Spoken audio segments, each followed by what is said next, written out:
Hello, Opophiles! Welcome to another Technique Tuesday. Today we're talking about how to work on pinky acrobatics and how to get around these pinky keys, especially when you're playing keys like A flat, D flat, and anything with more sharps and flats than that. If you haven't already, don't forget to subscribe below and hit that thumbs up button so that more people can join the Opophiles community. Let's get into it.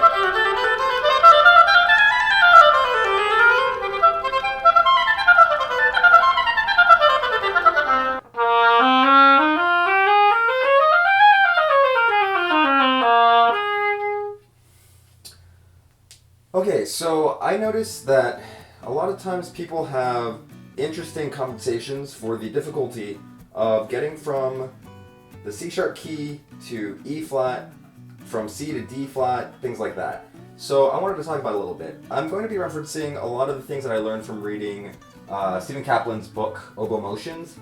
He talks about body mapping and being really aware of the way that your joints connect to the body and how that works to let you play the oboe in a really efficient way.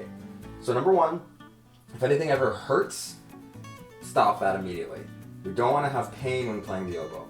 If something is uncomfortable, that's okay, especially if it's something that you're not used to. Go ahead and work through the uncomfortability until it becomes natural for you.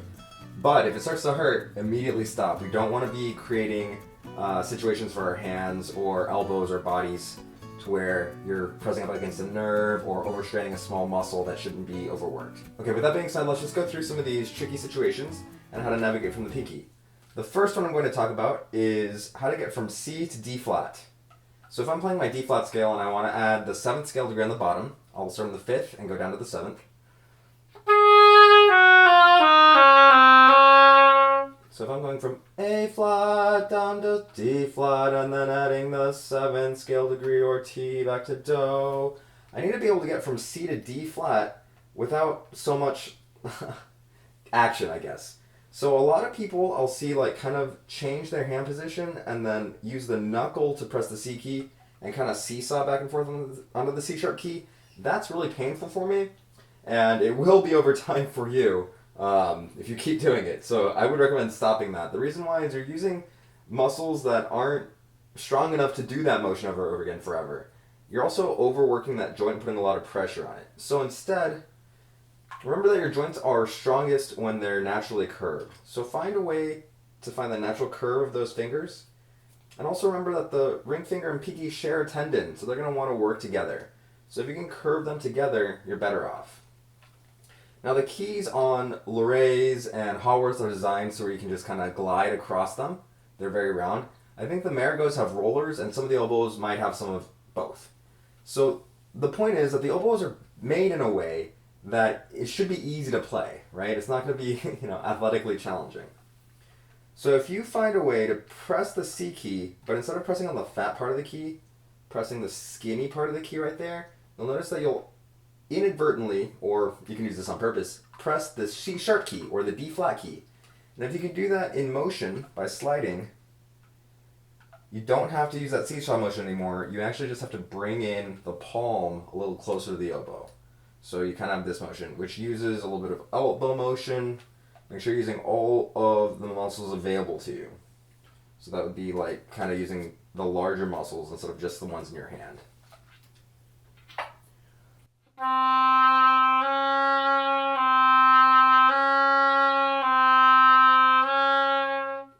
I show this technique off when I'm playing, I think it's for Etude number 36, and I'll link to it in the corners and in the description below. But that has a really intricate passage where you use that motion. So to practice this motion, just like anything else, probably start with rhythmic variations. So I would say start with quarter notes, and then eighth notes, then triplets.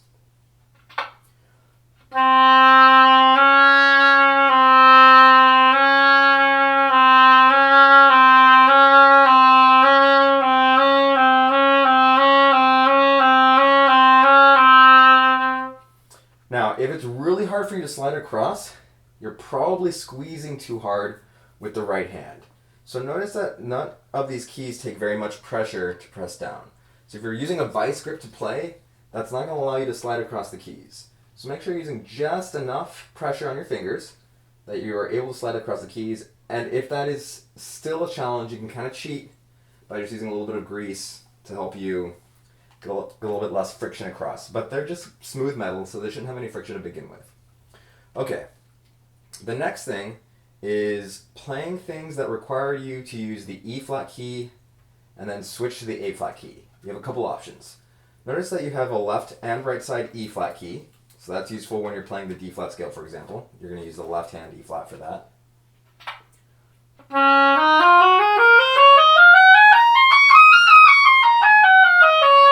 So I'm switching from D flat to right hand D flat to left hand E flat. There's only one D flat, right? Or A flat scale, I'm going to be using the same exact technique. So from D flat on the right hand to E flat on the left hand. Okay, that's usually, people have that under control. What if my left hand is occupied in another way and I can't get to the E flat on that side? So what if I just played a B or something?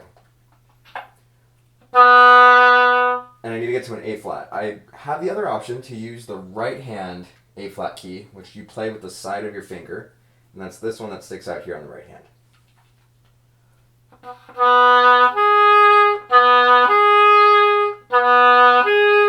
So it allows you to go from B to A flat. And I like to practice that by playing an A, do I play an A flat scale? Yeah, play an A flat scale on the way down, and when I get to the low B flat, I switch to an A flat up the octave.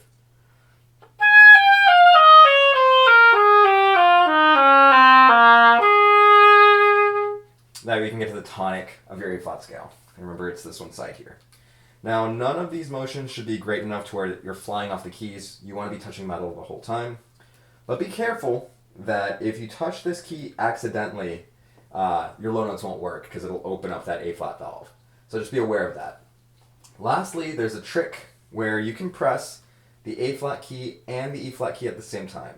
Now, you may be familiar with this technique when you play high E and F on the left side, but you can also use it, for example, I think there's a passage in New World Symphony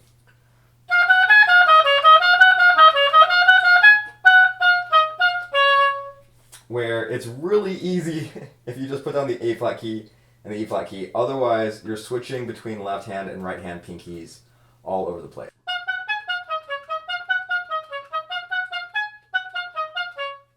And I just press the E flat key and the E flat key, A flat and E flat key at the same time. And I do that by just kind of pressing in the middle area.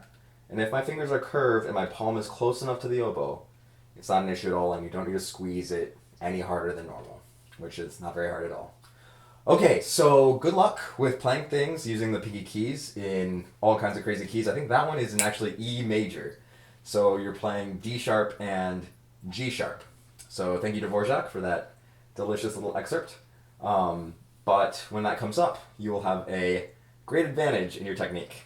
So thanks for joining me on another Technique Tuesday, and I'll put the reference material. I used the Geckler book and Stephen Kaplan's Oboe Motions in the description below. There'll be links if you want to check those out. And actually the Geckler book, I have it right here, it looks like this.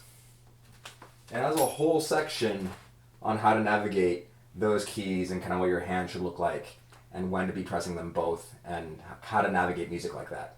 So if you want to check out this book, it's in the description below. Don't forget to subscribe and hit that thumbs up, and I will see you on the next Technique Tuesday.